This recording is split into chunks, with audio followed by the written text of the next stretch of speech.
जय हिंद साथियों, स्वागत है हमारे YouTube channel smart study by Sujit sir.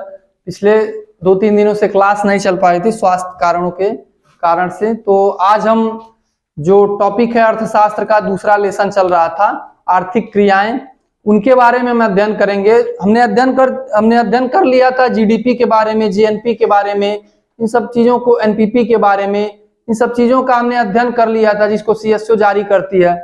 यानी सभी उत्पाद होने के बाद भी, सकल राष्ट्रीय उत्पाद, सकल घरेलू उत्पाद, जीडीपी बढ़ने के बाद में भी भारत में आज भी हम अगर देखेंगे तो एक सबसे बड़ी समस्या है किसकी?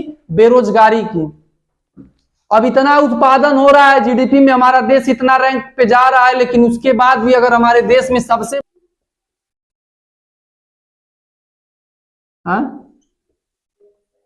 बेरोजगारी या बेरोजगार किसे कहते हैं?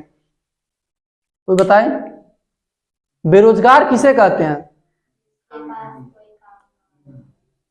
तो आप लोगों के पास भी काम नहीं है तो बेरोजगार हैं? है कि नहीं है? बेरोजगार नहीं है। क्यों नहीं है? क्योंकि काम है। दुनिया भर का स्कूल से जो कमवा मिल रहा है वो काम नहीं है। फेयर पूरा कर रहे हो, याद कर रहे हो, क्या है आखिर में? काम है तो है। बेरोजगार का मतलब इसके पास कुछ काम धाम न रहा, जैसे हमारे पास है। बेरोजगार का मतलब हम हैं, स्टूडेंट नहीं है, एम्प्लॉयड, जिनके पास रोजगार कोई नहीं है। देखो रोजगार का मतलब क्या होता है, बेरोजगारी हम बता सकते हैं क्या होता है। देखो बेरोजगार का मतलब यह होता है कि शिक्षित होने के बाद भी, डिग्री अपनी पूरी करने के बाद भी दर दर की जो ठोकरें खाते हैं रोजगार के लिए, उनके बाद भी जिनको कोई काम नहीं मिलता वो बेरोजगार होते हैं। अभी थोड़ी ना कि पढ़ लिख लिया, घर में बैठ करके रोज मखमल पे सो रहे हैं, खाना खा रहे हैं, बढ़िया बढ़िया काम है, ढूंढने नहीं कहीं जाए कह दे हम भी बेरोजगार हैं। नहीं, वो बेरोजगार थोड़ी ना है। बेरोजगार का मतलब होता है कि अनुभव या योग्यताएं होने के बाद भी किसी भी प्रकार का कोई कार्य न मिले, वही क्या है? बेरोजगारी है। बेरोजगारी इसी को कह सकते हैं।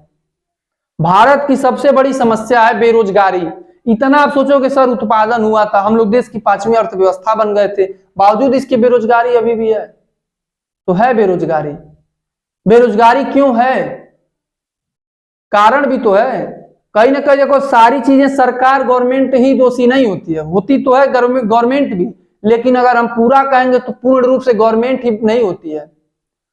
जनसंख्या हम बढ़ा रहे हैं, जनसंख्या बढ़ने से परेशानियां तो हो ही रही हैं। हमने देखा था ना, संसाधन के रूप में जनसंख्या थी। कुछ देश के लिए जनसंख्या संसाधन है, लेकिन कुछ देश के लिए वह बोझ भी है। क्यों बोझ है? अब एक स्वास्थ्य देखो, जनसंख्या ऐसी होनी चाहिए शिक्षित और स्वस्थ जनसंख्या। अब मान लो अस्वस्थ कोई है, रोज बेड पे सोया हुआ है, पता चल रहा है दवा पे दवा खा रहा है, तो उसका क्या योगदान हो पाएगा देश में?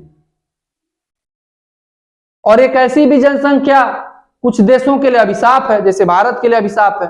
ज्यादा जनसंख्या बढ़ने के कारण भी बेरोजगारी है। लोग बढ़ते जा रहे हैं, उद्योग कम होते जा रहे हैं, कुछ बेरोजगारी तो बढ़ेगी। छोटे देशों के लिए जनसंख्या क्या है? सब बढ़िया संसाधन, अच्छा संसाधन मान सकते हैं। तो भारत में बेरोजगारी के कारण जनसंख्या भी है, उसके अलावा उद्योगों की कमी भी है, तमाम उत्पादन की भी कमी है। मांग ज्यादा नहीं बढ़ेगा तो उत्पादन नहीं होगा, उत्पादन नहीं होगा तो बेरोजगारी रहेगी। अब यदि अगर मांग बढ़ जाए तो लोग ज्यादा से ज्यादा क्या करेंगे? उत्पादन करेंगे। उत्पादन करने के लिए लोगों को लगाएंगे कि नहीं लगाएंगे? लगाएंगे। उससे भी क्या होगी? बेरोजगारी समाप्त हो सकती है। भारत में बेरोजगारी चरम पर है। एक बेरोजगारी होती है अल्प बेरोजगारी या प्रच्छन्न बेरोजगारी। अल्प बेरोजगारी या प्रच्छन्न बेरोजगारी क्या होती है? यह ऐसी बेरोजगारी है कि देखने में तो लगता है कि काम हो रहा है, लेकिन उस काम का कोई फायदा नहीं है।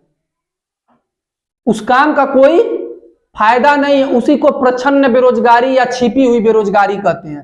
पूछा जाता है, इंपॉर्टेंट होता है, प्रच्छन्न बेरोजगारी क्या होती है। जैसे देखो, प्रच्छन्न बेरोजगारी क्या होती है? एक मान लेते हैं खेत है, खेत में किसका काम हो रहा है? खेती का, कृषि का काम हो रहा है। एक खेती मान लेते हैं, 1 एकड़ खेती है किसी के पास। अब वह क्या है, उसमें खेती कर रहा है, तो पता चल रहा है कि 15 कुंटल क्या हो रहे हैं, गेहूं उत्पन्न हो रहे हैं उसमें खेत में। अब वही उस किसान की जीविका का स्रोत है। अब इस किसान का पूरी फैमिली, उसके 3 लड़के अगर हैं, तीनों आकर के इसी में क्या कर रहे हैं, काम कर रहे हैं। तीनों इसी में आकर के काम कर रहे हैं। तो नजर वाले में पड़ोसियों को तो लगता करेगा, अरे फलाने के लड़कवा सब तीनों जाके खेतों में काम करते हैं, उनकी इनकम ज्यादा होती होगी, आय ज्यादा होती होगी।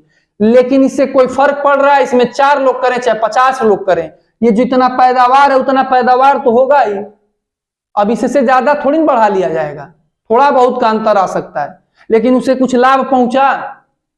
इसी को प्रच्छन्न या छिपी हुई बेरोजगारी कहते हैं।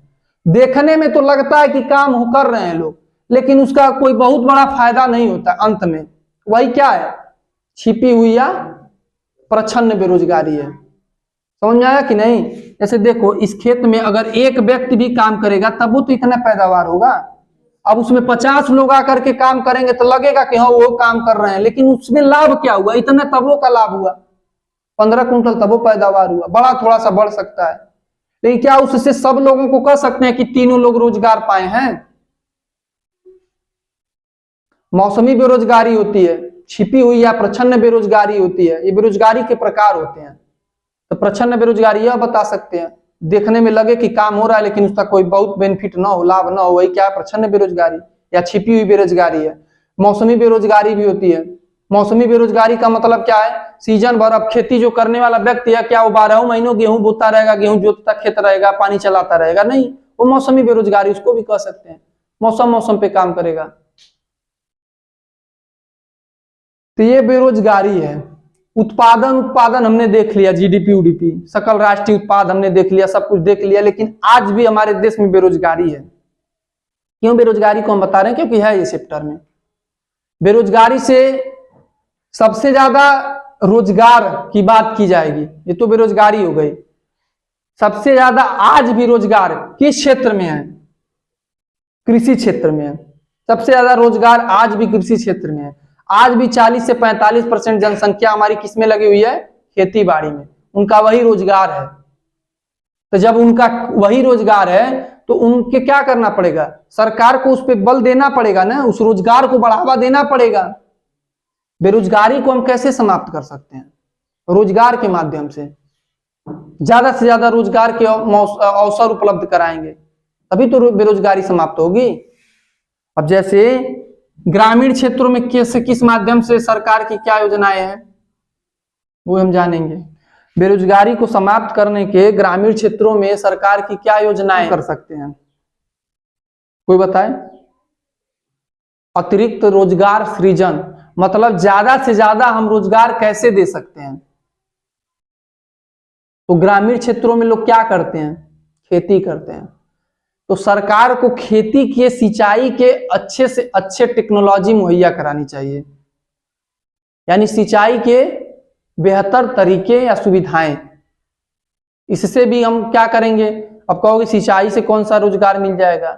सिंचाई से रोजगार का मतलब अच्छी अगर सिंचाई होगी तो पैदावार वृद्धि होगी। और हम जब जान रहे हैं 40-45% लोग कृषि पर आश्रित हैं, तो कहीं ना कहीं उनकी और बेहतर तरीके से खेती हो पाएगी।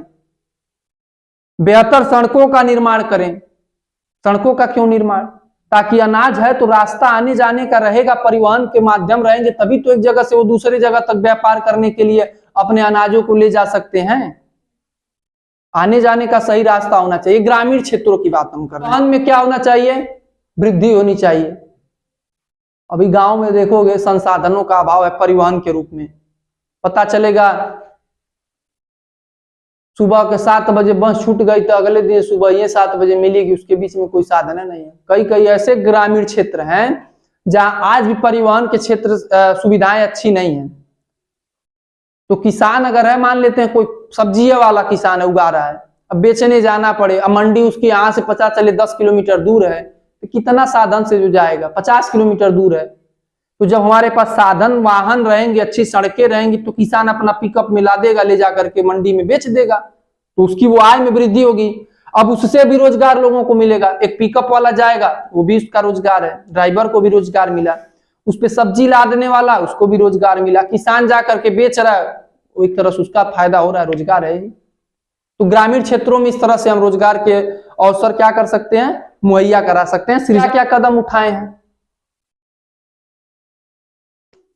जैसे ग्रामीण क्षेत्रों में तो हमने देख लिया, अधिक सिंचाई की सुविधाएं, अच्छी सड़कें, परिवहन, उनके अलावा सस्ती दर, जो ऋण, ऋण मतलब क्या होता है, कर्ज, मतलब कम ब्याज पे इनको क्या दे, ऋण दें, ब्याज दें, ताकि ये अच्छी क्वालिटी की बीज खरीद सके, अच्छी क्वालिटी के मतलब आधुनिक तरीके से खेती कर सकें। कुल मिला जुला करके ब्याज सस्ता रहेगा तो किसान ब्याज लेगा, उसके बाद अपनी खेती में वो इन्वेस्ट करेगा, उसका प्रॉफिट उसको होगा, बाद में उस कर्ज भी चुका देगा, ब्याज अगर थोड़ा रहेगा तो इस तरह से भी हम रोजगार सृजन कर सकते हैं।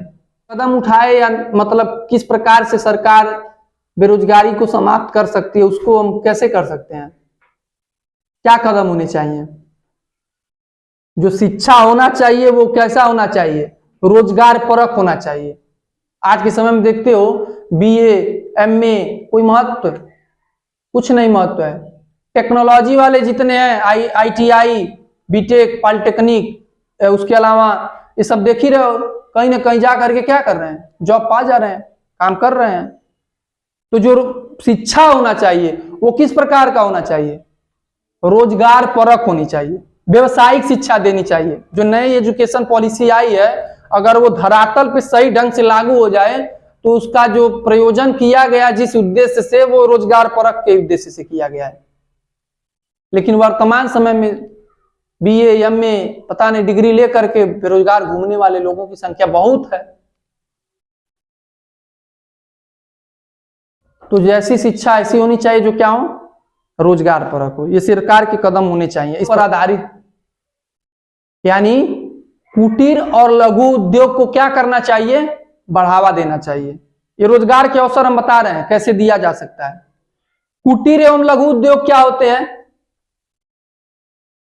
कुटीर लघु मतलब एक तरह से छोटा उद्योग होता है, एक बड़ा उद्योग होता है। कुटीर लघु उद्योग उसमें आते हैं, जैसे नहीं देखते हो महिलाएं घर में ही बैठ करके कुछ ना कुछ काम करती रहती है, जैसे मोमबत्ती बनाना, अगरबत्ती बनाना, ये सब कुटीर उद्योग में आते हैं, लघु उद्योग में आते हैं। हस्तपरक कुछ उद्योग होते हैं, हस्तपरक कुछ कार्यशैली होती है, उनको बढ़ावा देना, हाथों से जो कढ़ाई करना, बुनना, सिलाई करना, इस तरह से कुटीर और लघु उद्योग में ये सब चीजें आती हैं। पत्तल बनाना, माचिस बनाना, मोमबत्ती बनाना, ये सब किस में आएंगे, कुटीर और लघु उद्योग में आएंगे। यदि सरकार इनको बढ़ावा देगी तो 10-50 लोग मिल करके एक जगह छोटा सा कुटीर उद्योग लग गया, उसमें 50 लोग औरतें बैठी हैं, दोपहर में काम कर देंगी आराम से। एक तरह से उससे भी क्या होगा, रोजगार सृजन हो सकता है। तो ये सरकार के कदम होने। मशीनों की जगह मजदूरों से काम कराना चाहिए।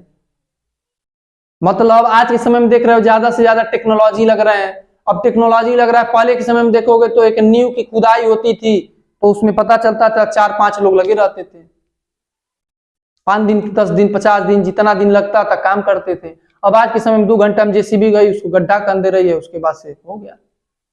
तो ऐसा भी नहीं होना चाहिए। ज्यादा से ज्यादा क्या होना चाहिए, मशीनों की अपेक्षा मजदूरों से काम कराना चाहिए।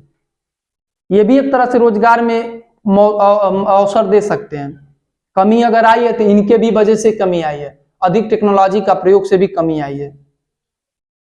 प्रोत्साहन देना चाहिए।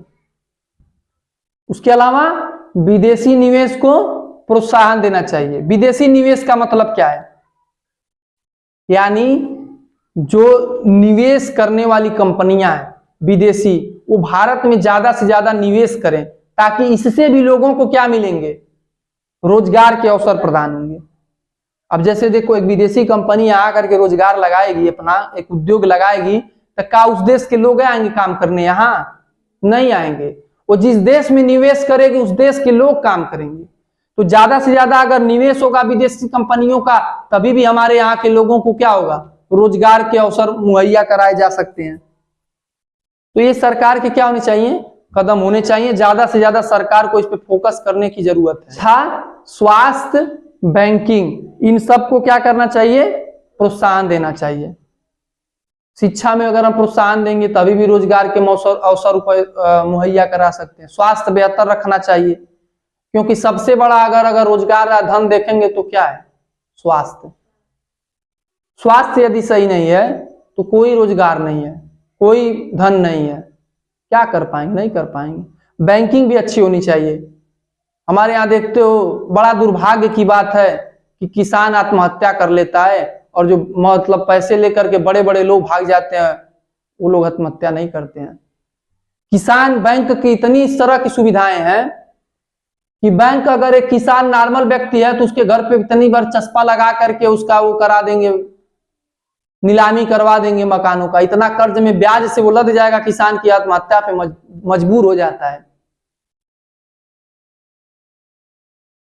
किसान आत्महत्या कर लेता और एक बिजनेसमैन लेकर के फरार होता है तो बैंक उसके चक्कर में क्या होती है? एक तरह से आत्महत्या कर लेती है। नीरव मोदी, विजय माल्या, तमाम ऐसे लोग हैं जो क्या किए हैं? ले जाकर के क्या हुए हैं? भाग गए हैं। पैसा, देश का पैसा लेकर के भाग गए हैं। न बैंक आज तक ले पाई, न सरकार आज तक ले पाई, और एक मामूली किसान है। तो बैंकिंग की सुविधाएं सार्वजनिक होनी चाहिए, हितकर होनी चाहिए, कम ऋण ब्याज दर कम होनी चाहिए, ताकि किसान भी कर्ज लेने से पीछे न रहे और कर्ज चुकाने में भी पीछे न रहे। लेकिन यहाँ बैंकिंग सुविधाएं भी सही नहीं है, इन पे सरकार को फोकस करना चाहिए। सरकार ने हालांकि कुछ रोजगार को देने के लिए कदम भी उठाए, जैसे उसमें सबसे बड़ा कदम था नरेगा का।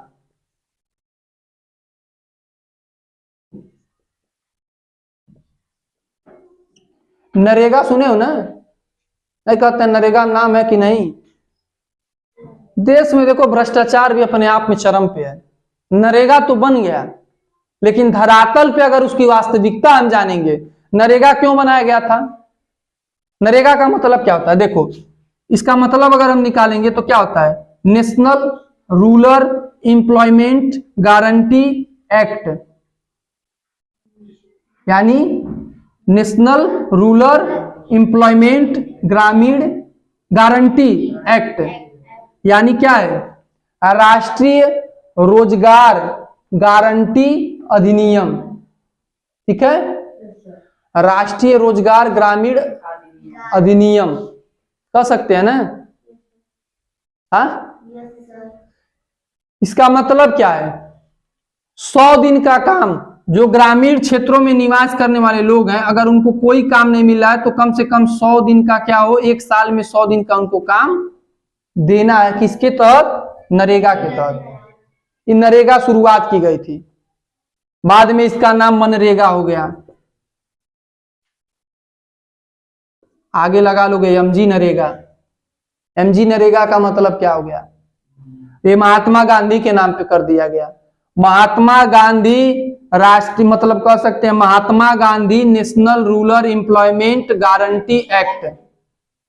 ठीक है, महात्मा गांधी राष्ट्रीय, एक तरह से राष्ट्रीय रोजगार अधिनियम एक्ट। ठीक है, इसका उद्देश्य 1 वर्ष में 100 दिन का रोजगार देना, ऐसे लोगों को जिनके पास कोई रोजगार नहीं है। समझ में आया? उद्देश्य इसका यह था, सरकार देने का मंशा यह था। लेकिन आज के समय में मनरेगा में नाम ऐसे लोगों का है जो प्रधान जी के रिश्तेदार हैं, प्रधान जी के घर के हैं, प्रधान जी के बगल के हैं।